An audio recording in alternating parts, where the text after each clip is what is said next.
So I thought I'd take a quick break from going through the newly released audio to just go off on a bit of a tangent and have a look at this whole confusion over what time Stephan actually arrived at Kissimmee on that weekend. Because we've heard multiple versions.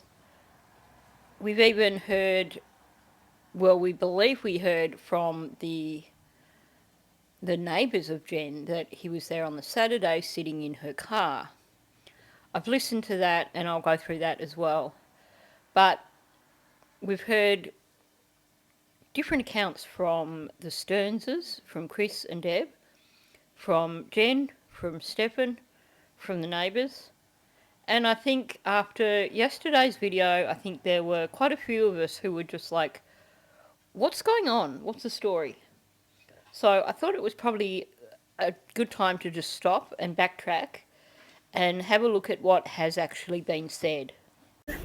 What about the...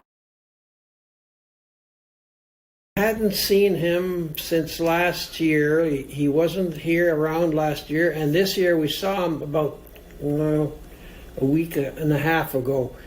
We saw him coming to the unit and leaving. Okay. And in the past few days, have you seen any of the family members? Yes. Okay. When was that, more or less? It was last week, sometimes last week. I don't know, I can't nail down the day, but it was last week. We saw him come and go. Okay. Was he driving or walking? No, he came out. When I saw him, I was going out to check my van to make sure the windows were all closed. Mm-hmm. And he was coming out and he went to the white car that they own it together. Mm-hmm. But he went and sat in the white car. Okay. And then I didn't see him after that. Was that on the weekend or earlier in the week that you remember? It was on the weekend. It was on the weekend, either Saturday or Sunday. Okay. That I saw him. Was he by himself at that time? Yep, he was by himself. So when you go back to this interview with the neighbours and you focus in on what was actually being said, then the story changes, essentially. So what he's saying here is that actually the last time he saw Stephan was about a week and a half ago. That would place him possibly the weekend before. I mean, these guys are retired, so it's not like they would be absolutely spot on with what day is what. Because for most people, when they're retired, they'll tell you that every day is pretty much the same in terms of you don't wake up and go, oh, damn, it's Monday, I've got to go to work. So aside from if you have something, a social activity one particular day of the week, then the days do blur together. So he's telling us here that the last time he saw Stephan was about a week and a half ago. Now, she asks him when he last saw any of the family. And that's when he refers to having seen somebody, and the name is redacted, a week previously on the Saturday or the Sunday, and that person, that male, went and sat in Jen's car. Now, people have just assumed, they've made a few assumptions here. They've missed the part where he previously said he saw Stephan about a week and a half ago, and just jumped to the conclusion that this was talking about Stephan having gone out and sat in Jen's car. But given that this flatmate, this neighbour, knows who Jen's family members are, specifically he knows who Juan is, and we know that Juan was around because he was staying at Stephanie's when we see the interview that the police did at like about 1 o'clock in the morning after Maddie went missing. Juan was actually at Stephanie's house, so we know that he was around. And I suspect that what this neighbour actually says was that he saw Juan there at Jen's place. Because also he refers to them owning the car together, which I find really interesting because that would explain how Jen happens to have a 2-year-old car. If Juan had actually gone in on the cost of purchasing that car so that Jen would have something reliable to get Maddie to and from school,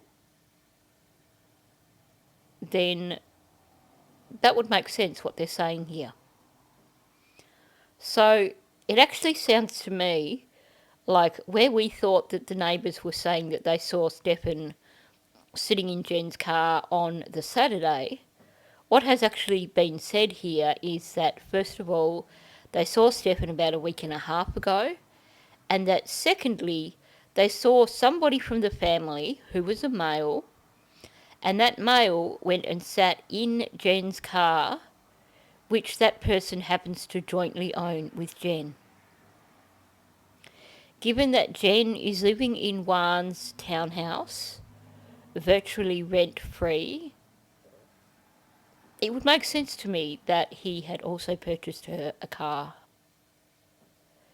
Those of you who follow the Kylie Rodney case, you may have come across the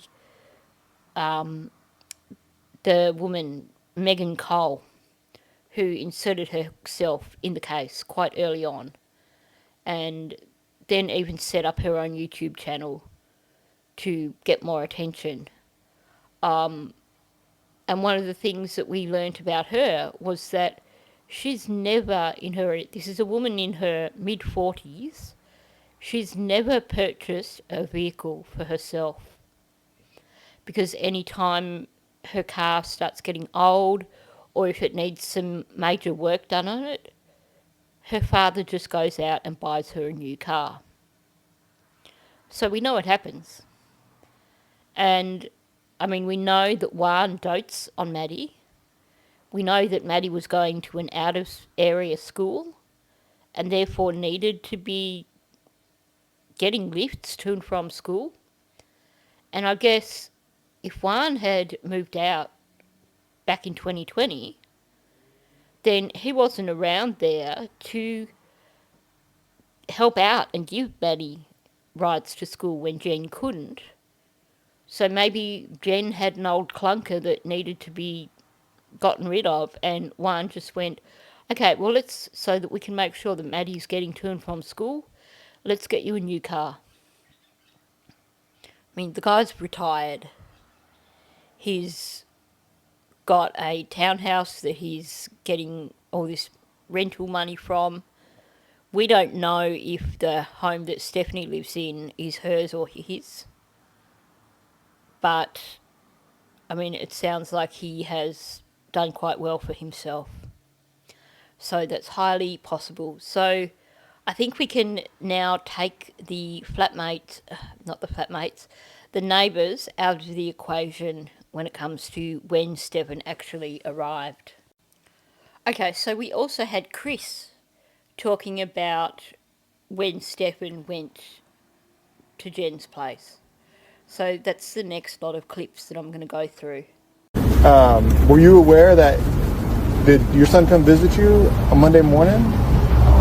This Monday? Yeah. No, he left Sunday.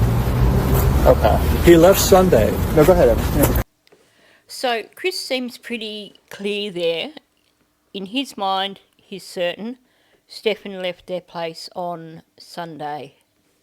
But he was in Orlando until 3 o'clock, maybe Sunday, and then he left because I told him That's what I told he had to take care of his room, clean the mess out of there before he could go. Yeah. So he did that, and he got up there at 6:30 or so. Okay, so in this interview, he's still clear that he left on Sunday, but he believes that he left at around 3 p.m. on Sunday and got to Orlando around 6:30. Now, let's bear in mind that Chris gets his times a little bit confused occasionally.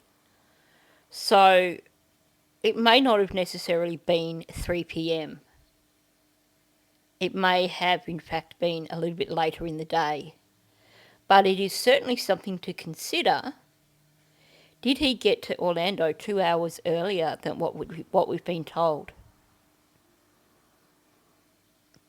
Now, I mentioned in yesterday's video that I thought that Chris had mentioned something about Stephan's car pinging on the SunPass tag thing or whatever, on the toll thing. But there actually was a mention that I came across where he talks about Stephan's supposed to be going to his friend Frank's place, and Chris knew that he hadn't because basically the SunPass, the toll thing, pinged, so he knew that he'd gone to Orlando. I think that is what I was thinking of when I thought that the ping on the SunPass had shown Stephan being there earlier. But at the same time, we have Chris here saying that he left around 3 and got to Orlando around 6:30. So just something to keep in the back of our minds. Did he get to Orlando earlier? And so, I guess, when did you arrive this block of time that you were here? Day before yesterday, actually. So, what night? Saturday? Yeah. I think. So you got here Saturday night. So that was the first interview that Stephan did. It was with Detective Hunt. And he clearly says Saturday. Now, he didn't actually give a time on Saturday, and Detective Hunt prompted him with Saturday evening. I'm not a fan of when detectives provide parts of the narrative. I would have preferred to have heard him actually ask, and what time on Saturday did you actually arrive? But, so in this first interview, like we saw yesterday, Stephan claimed that he arrived on the Saturday, which is in direct contradiction to Chris saying that he went on the Sunday, and it's also in direct contradiction to the information that we believe that we have from the detectives as being accurate. And I'll come back to that shortly. She had a birthday recently. She had a birthday party Sunday? Sunday, yeah. Okay. So did you come to the party? No, I was not. I was on my way up at that point. Okay. So now, in the final interview with Stearns, we have him saying that basically he was still on his way to Jen's place when Maddie had her party, which is the accepted timeline that we have. So the accepted timeline is that he arrived at around 8:45 and that he had come directly from his parents' place. So it's interesting that he originally started saying that he arrived on the Saturday, and now in this final interview he is actually saying that he arrived on the Sunday. Now, maybe it was a mistake at first saying that he arrived on the Saturday, or maybe it's because by this point in time they have nailed him repeatedly with various camera images. They've basically made it pretty clear to him that they know his every movement.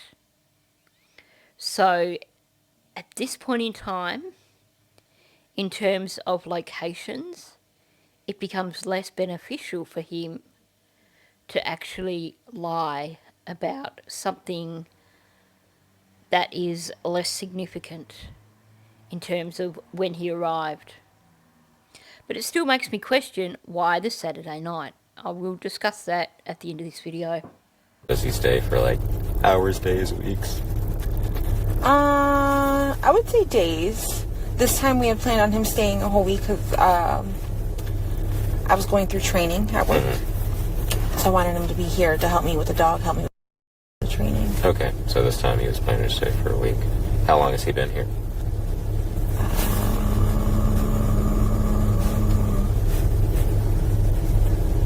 Or when did he arrive, rather, this time? I can't remember if he arrived Saturday or Sunday morning. So Jen can't remember if he arrived Saturday or Sunday morning, which is again different times. But it's interesting that these two back-to-back interviews that they did are the ones where they're both talking about him arriving on the Saturday. Jen has to extend it out by saying Sunday morning. Now, let's be real. It shouldn't be that hard to figure out when he arrived, because from what we've been told, he arrived after Stephanie dropped Maddie off, after her birthday. How hard is it to remember that?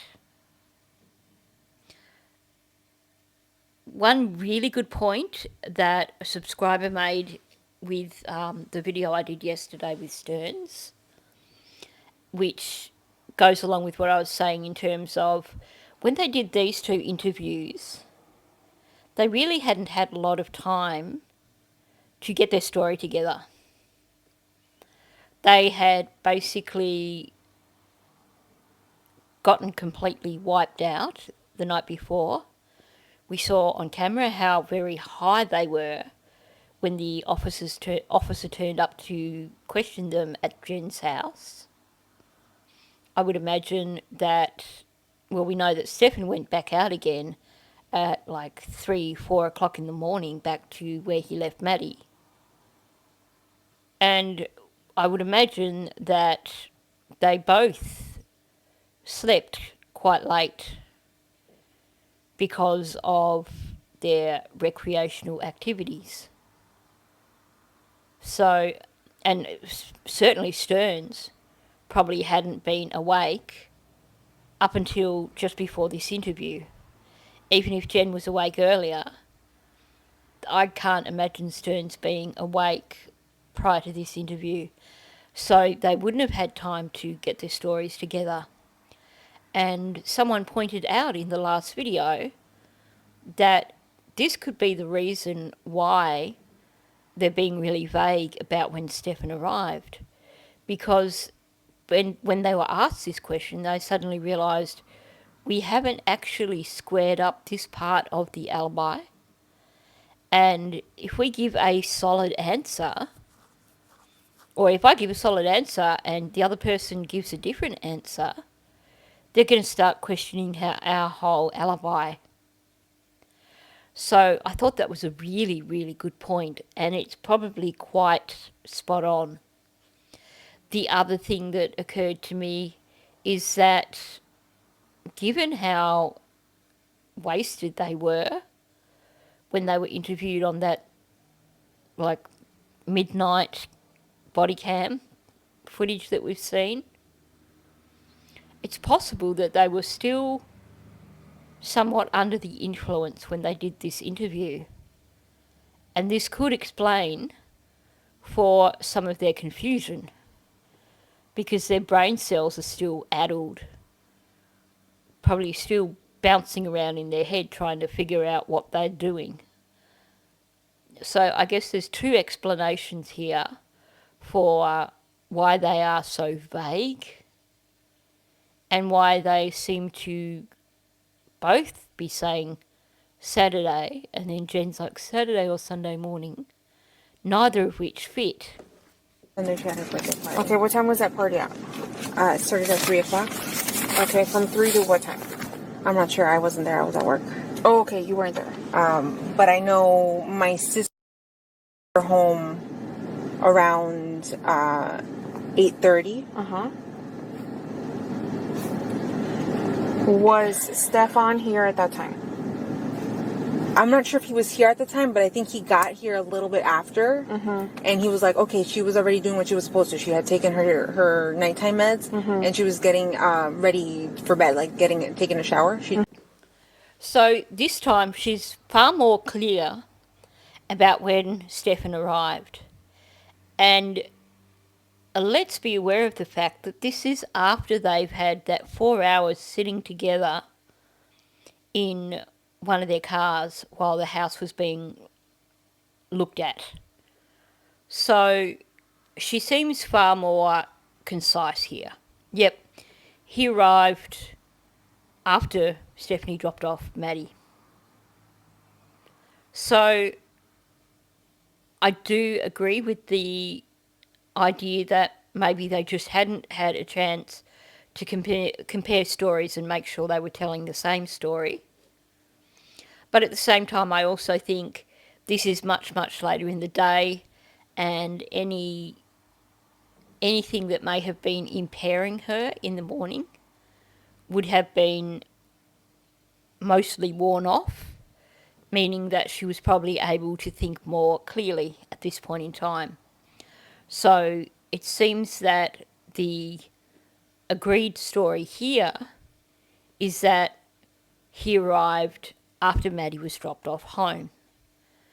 And she's given that here on the 27th. Then when he was interviewed and then arrested on the 28th, he's pretty much given the same story.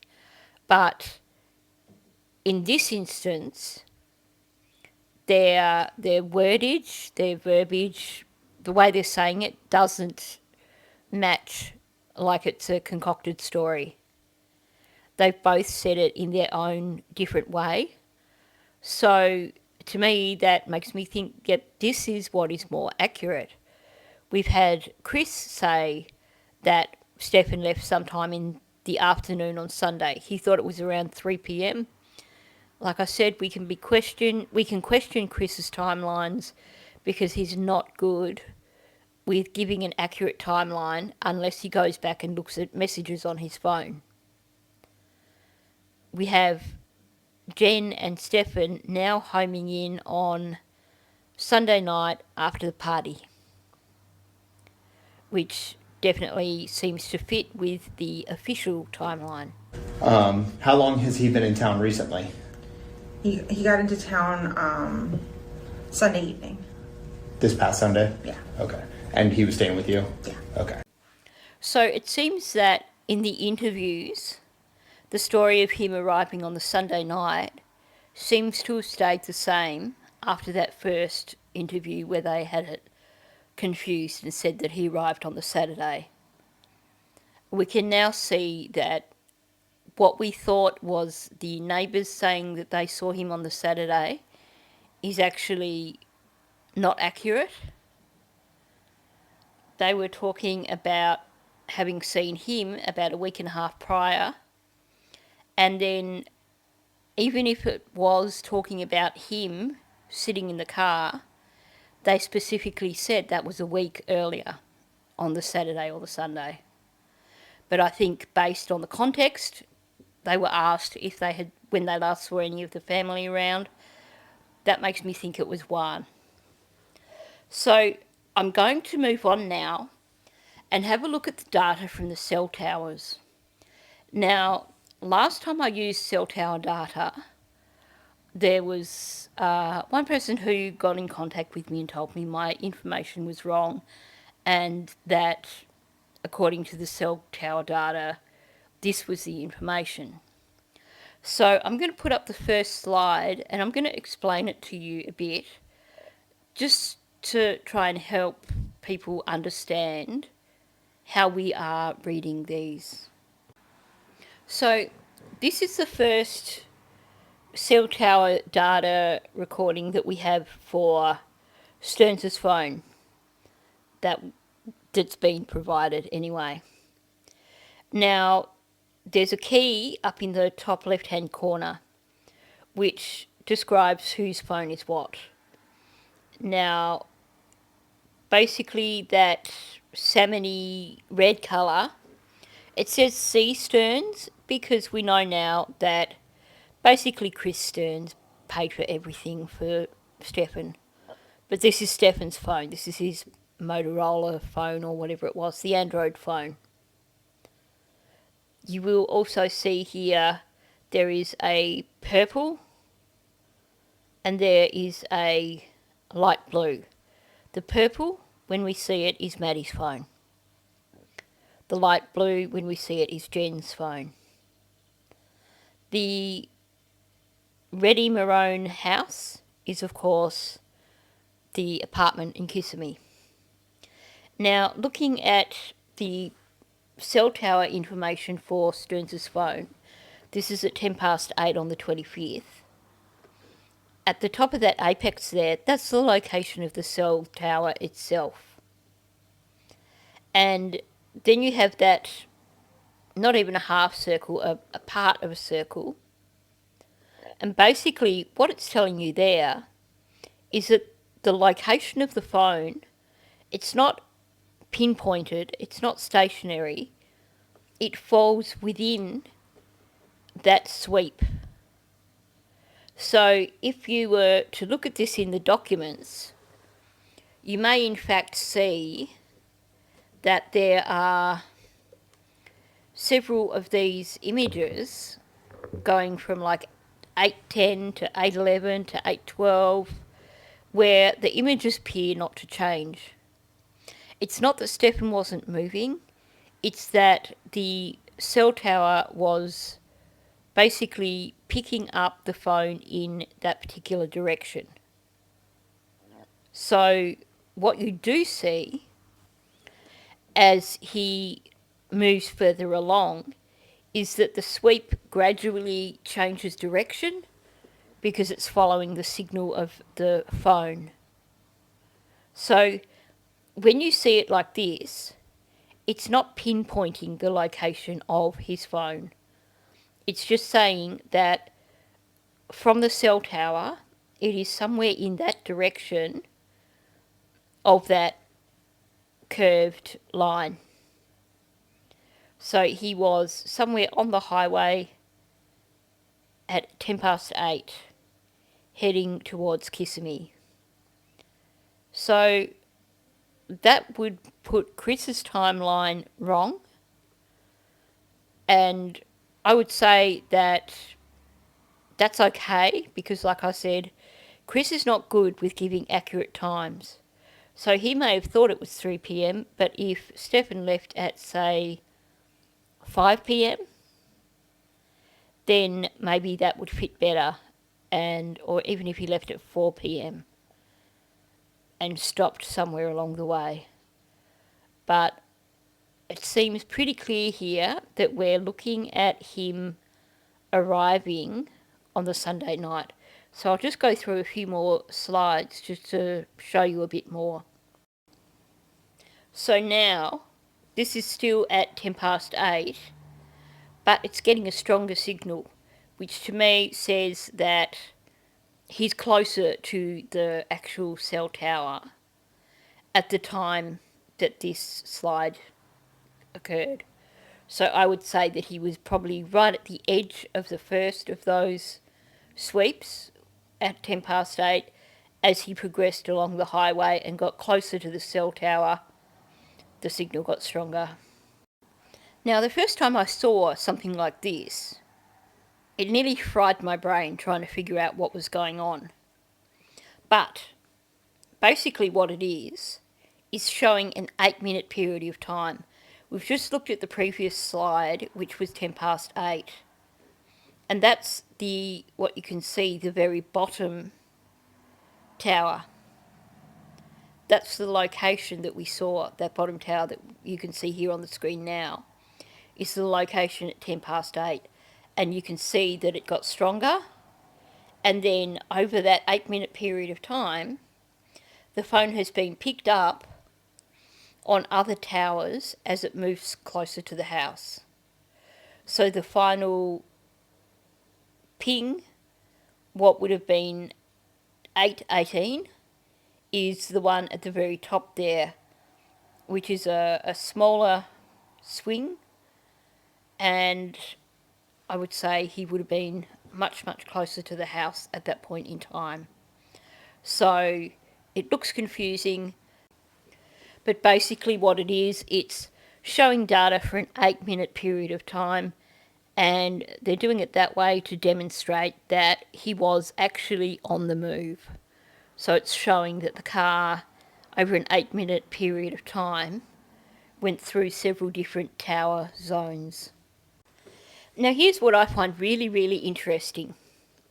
So you can see here that they're showing 3 different cell tower sweeps for Maddie's phone, which prove that at 8:31 she was back home, because you can see how those sweeps all intersect.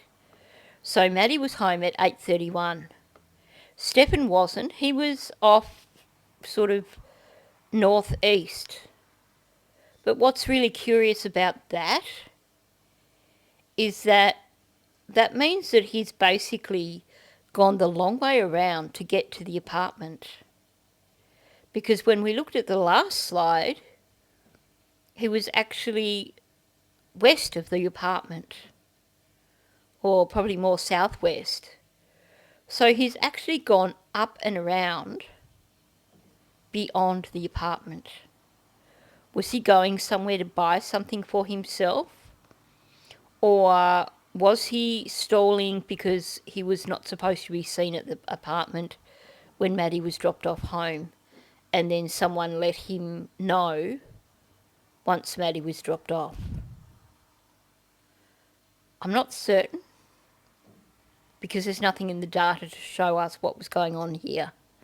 We haven't seen any phone messages that occurred between maybe him and Jen saying that Maddie's home now or anything like that, but it's certainly interesting.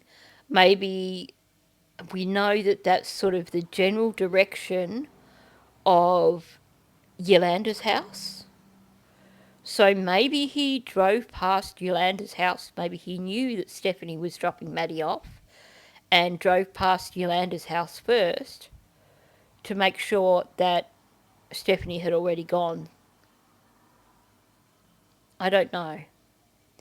But it's certainly interesting that he's gone in a different direction and not directly to the townhouse, meaning that I would imagine he may have actually been arriving at the townhouse at a similar time to Maddie otherwise. Maybe I'm wrong, but it certainly appears that way to me.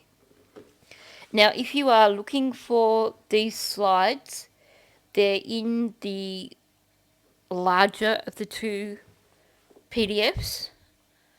I don't think I have dropped them on Patreon yet, so I will do so for anyone who wants copies of them. And just for those of you who are not aware, my Patreon is a free Patreon. I basically use that to upload any documents that I've been talking about. And when I do, those documents are also free. So basically, if you're after documents for this case, there's still a lot that I've got to download because there is so much there. There's so many documents you wouldn't believe. But if you are after documents for this case and you don't have time to be doing FOIA requests, or you don't want to be sorting through copious amounts of data coming from FOIA requests, then hop over to my Patreon, join up for free. All you have to do is put in an email address, and that will also email you anytime I upload new documents. And then once you have joined up for free, you can basically download any documents that are there that you wish to have. I have been criticised for mentioning this, but it wasn't my idea to do it in the first place. There is a $1 and a $2 tier for anyone who wishes to support my channel, but I am not asking you to do that. Like I said, it's all free. So let's get on with this and get this finished. But I thought I should probably clarify for anyone that did actually want copies of this document.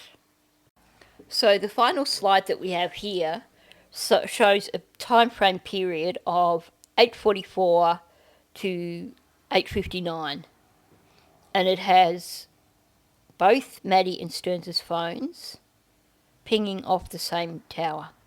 And if you look at the top of the sweep, it's hard to see because it's hidden under the thing for Stearns' phone, but you can see where the townhouse is. To me, that says, based on the fact that he was further north before, that says that he would have had to have arrived around 8:44, and it appears that he didn't go anywhere after that, and nor did Maddie. So when we break it all down like that, it seems to me that,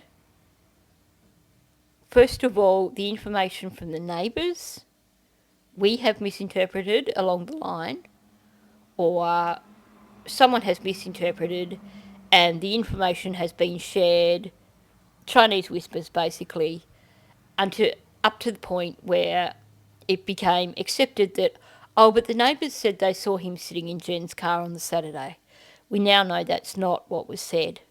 So, according to the neighbours, the last time they saw Stephan there was about a week and a half ago, and a week prior to Maddie going missing, on the weekend, either on the Saturday or the Sunday, they saw a male sitting in Jen's car, which sounds like it was probably a family member, sounds like it was quite possibly one. Going back to Chris, he seems quite clear that it was the Sunday that Stephan went to Kissimmee. His timeline doesn't quite match up, but when you listen to all his interviews, his timelines never match up, except for when he has gone through his phone and used text messages or phone calls to get accurate times. So I think this is someone who doesn't necessarily keep a close eye on the time.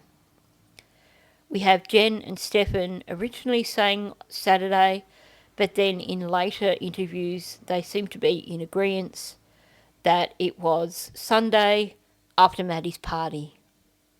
And it didn't sound rehearsed, it sounds like they were both saying their own versions of that.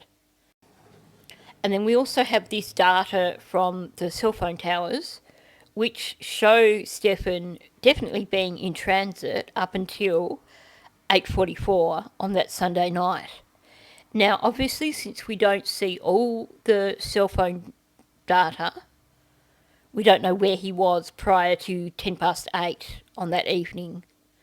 So for all we know, he could have been already in Kissimmee and went off somewhere for an hour or so. But it seems most logical when we put it all together and we look at the direction that he was travelling from, the fact that he was travelling on the highway, the fact that the cell tower data shows him arriving at the time that we have been told that he arrived. So I think, while there is a lot of confusion, I think we can put it down to a number of different things. Misinterpretation when it comes to the neighbours, time blindness, and I'm deliberately using that term for Chris because that's something that Stephan is always saying, and maybe this is where he gets his excuse from. Chris has got no idea of times, like I said, unless he's actually got a reference. And like I said, those early interviews with Jen and Stephan, as pointed out, they really hadn't had much time to consolidate their stories, and they were probably also still well and truly under the influence from their proclivities the night before. So I hope this explains a little bit and clears up a little bit with regards to the question of when Stephan actually arrived in Kissimmee. I know some people think it's not important, but when you look at something like this, the whole timeline is important. Especially because we know Maddie was upset on the Saturday. We know Stephan was upset on the Saturday. We have Jen claiming that she was out of sorts on the Saturday and she had forgotten to take her meds. And then, of course, when you factor in Stephan having been on Reddit on the Saturday evening, having a conversation with someone who is now a deleted user about that individual believing they were pregnant and him giving advice, a lot of it all does need to be slotted into the right times. So I think it is important to know what time he arrived. And it seems to me, I feel confident now in saying that he did in fact arrive at 8:45 on the Sunday night. And it's not just from the cell tower data, but from the police reports that we read, they all seem to also point to him arriving at around 8:45 on the Sunday night. So I hope this has clarified things for people. Let me know your thoughts. Do you now feel more confident with this aspect of the timeline, or do you still have questions? Is there something that I have overlooked when going through all this? Because when you have so many different interviews to look at, so many documents to look at, it's easy to overlook things. So by all means, let me know if there is something that I've overlooked. So on that note, thanks for listening. If you are new to my channel, please subscribe. Also, let's get more people seeing my videos. I dearly would love to try and reach that 5,000 subscriber mark. So please do hit the like button and leave a comment below. Thanks, and I will catch you in the next one.